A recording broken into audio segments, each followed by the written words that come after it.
An Appeal to the Youth, Chapter 9. Iowa City, Iowa, March 3, 1860. My dear Henry and Edson, it is almost dark. I can write but a few lines this evening. I wish this to be put in the office tomorrow. I was glad to learn that you had been to visit Mrs. F. and that you enjoyed the visit. Dear children, I am very anxious that you should form good characters, that you should overcome obstacles, and obtain victories yourselves. Study your own temperaments. Learn your own faults and what makes you feel unpleasantly and unhappily afterward, and then shun the cause. Especially do I, as a mother, charge you to be kind and forbearing, yielding to and loving one another. This will save you many unhappy hours, many unpleasant reflections. You can be happy if you choose.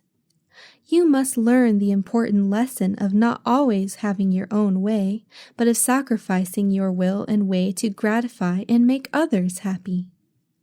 I know a man that is now living, who in youth had his own way, was not willing to yield his notions, and he grew up to want his own way, and carry out his own will in everything. We have been acquainted with him for quite a number of years, and he is, we think, a very unhappy man. He is irritated at once if everyone does not do just as he wishes to have them. When people first see him, they think that he is a good man, but when they become acquainted with him, they change their minds, become tired of him, and wish he was elsewhere. He is a trial to everybody, is easily out of temper, and makes himself unhappy and everyone around him.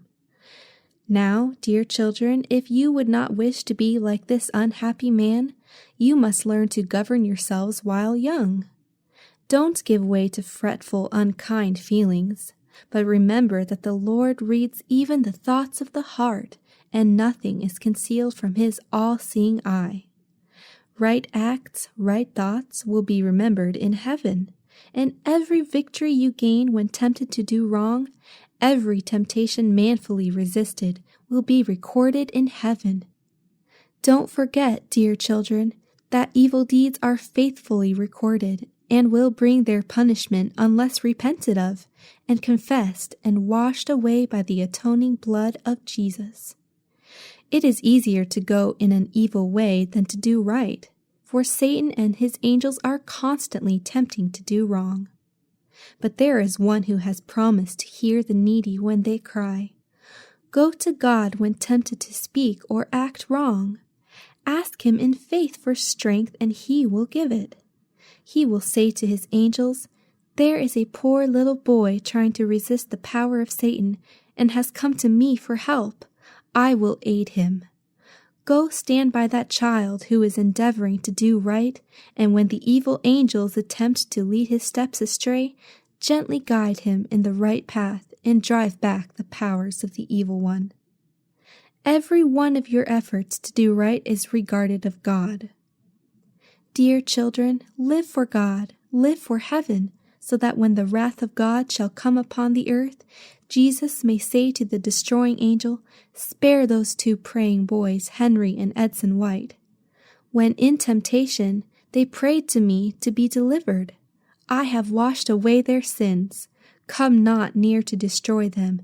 They are my jewels, saved by my blood. I will crown them for my kingdom. I will fit them to dwell in my heavenly mansions forever. They have overcome the tempter. They have gained the victory. They shall never more be tempted, but be free and happy eternally."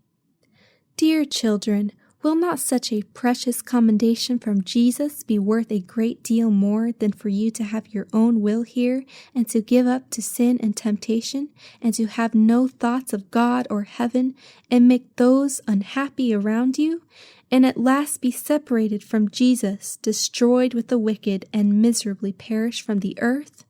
Is not heaven worth making an effort for? Oh, children, reflect seriously, soberly, and remember, if you are saved at last, you must form a character for heaven.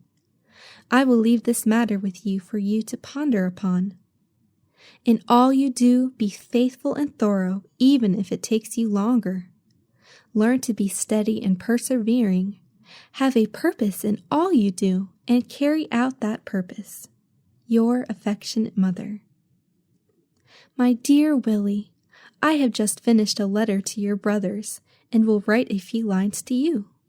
I should so love to take you, my sweet Willie, in my arms this moment, but this cannot be. I hope we shall be returned home safely, that we can see you all again in our own happy home. Willie, you must be a good boy. You must overcome an impatient spirit. To be impatient is not to be willing to wait, to want everything you desire in a moment. You must say to yourself, I'll wait. He that is slow to anger is better than the mighty, and he that ruleth his spirit than he that taketh a city. Willie, if you would be happy, you must rule well your own spirit. Be obedient to Jenny, love your brothers, and be good all day, and the Lord will love you. Everyone will love you. Willie, dear boy, you have been our sunshine, and I have prayed that you might always be the same pure, sweet Willie. Try to do right. Be kind, be patient, and loving. The Lord loves little children, and when they try to do right, He is pleased with them. When you go to your grandfather's, you must not act rough and boisterous, but gentle and mild. When the boys go to the office, you must try and not be lonesome. Make yourself contented and happy. Don't fret, but learn to be patient, my dear boy. We love you very much, and will now say goodbye for the present. Your affectionate mother.